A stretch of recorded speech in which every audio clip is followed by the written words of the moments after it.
안녕하십니까, 크레이지 포뮬러입니다. 후반기 첫 더블헤더 두 번째 경기가 펼쳐지는 이번 주말입니다. 이 영상을 네덜란드 그랑프리 전에 녹음하고 있지만 이번 시즌은 어쩌면 컨스트럭터 챔피언이 바뀔 수도 있겠다라는 생각이 듭니다. 결과가 어떻게 될지는 모르겠지만 끝까지 지켜봐야 정확한 결말이 보이는 거기 때문에 섣부른 판단은 자제하겠습니다. 아무튼 이번 주는 이탈리아 몬차에서 경기가 펼쳐집니다. 이탈리아의 대표적인 서킷 중 하나로 꼽히는 몬자 서킷은 전형적인 고속 서킷으로 분리되어 있지만 F1을 입문한 지 얼마 안 된 분들이라도 아실 법한 시케인이 존재하기 때문에 이 저속 코너에서 추월이 얼마나 나올지 지켜보는 것도 재밌게 볼 수 있는 포인트라고 말할 수 있을 것 같습니다. 오늘도 어김없이 레이아웃을 가져와 보겠습니다. 몬자 서킷의 길이는 5.793km, 총 53랩을 주행하게 됩니다. 램 레코드가 2004년도 당시 페라리 소속이었던 후벤스 바리첼로의 1분 21초 046인데 이 기록이 아직까지도 깨지지 않고 있다는 것이 놀라울 따름입니다. 먼저 1번과 2번이 연결된 시케인, 레티필로 시케인을 보겠습니다.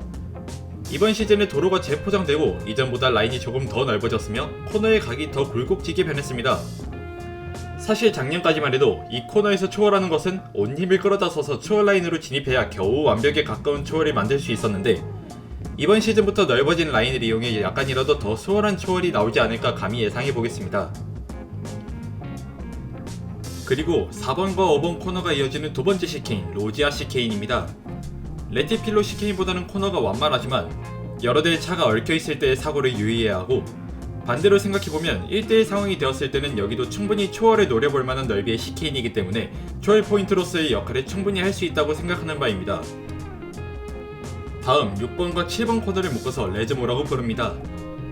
이 서킷에 존재하는 시케인들을 제외하고는 여기서 제일 낮은 속도가 나오지만 그마저도 약 150km에 육박하는 스피드를 보여주는데 나름대로 몬차에서는 중저속 코너에 속한다고 볼 수 있습니다. 직구 8, 9, 10번 코너를 아스카리 시케인이라고 부릅니다. 이는 1952년과 53년도 월드 챔피언이었던 알베르토 아스카리의 이름을 딴 코너입니다. 아스카리의 이름이 붙은 이유가 두 가지가 있는데 먼저 이탈리아 밀라노 출신의 월드 챔피언이라는 기쁜 의미도 있지만 이 코너가 시케인이 아닌 직선주로였던 시절 사고로 인한 별세를 추모하기 위한 슬픈 의미도 있습니다. 마지막 11번 코너는 파라볼리카라고 불립니다. 파라볼리카는 이탈리아어로 포물선이라는 뜻으로 말 그대로 포물선 형태이기 때문에 직관적으로 붙인 이름입니다. 몬차 서킷이 오로지 최고 속도만을 바라보고 만든 서킷이라 과거에는 시케인도 없이 직선으로 뻗어있는 구간이 있었지만 고속 서킷 특성상 사고가 나면 대형 사고로 이어질 가능성이 커 위험성이 짙다는 의견이 지배적이었기 때문에 3개의 시케인을 통해 완충 작용을 함과 동시에 시청자로서는 브레이킹 포인트를 만듦으로써 극적인 초월 장면을 볼 수 있어 여러가지 긍정적인 효과를 봤다고 할 수 있습니다. 이탈리아 역시 유럽 국가이기 때문에 갑자기 우천 소식이 있을 수 있습니다. 물론 적은 양의 소나기의 경우에는 크게 문제가 되지 않겠지만 장대비가 쏟아질 수 있는 가능성을 배제할 수 없을 것 같기 때문에 역시 웻 컨디션 레이스를 충분히 대비해야 할 듯 합니다. 이탈리아 몬자 그랑프리 지정 타이어는 C3, C4, C5입니다. 마지막으로 중계 일정 말씀드리면서 마무리하겠습니다. 토요일 11시에는 퀄리파잉, 일요일 10시에는 레이스가 진행될 예정입니다.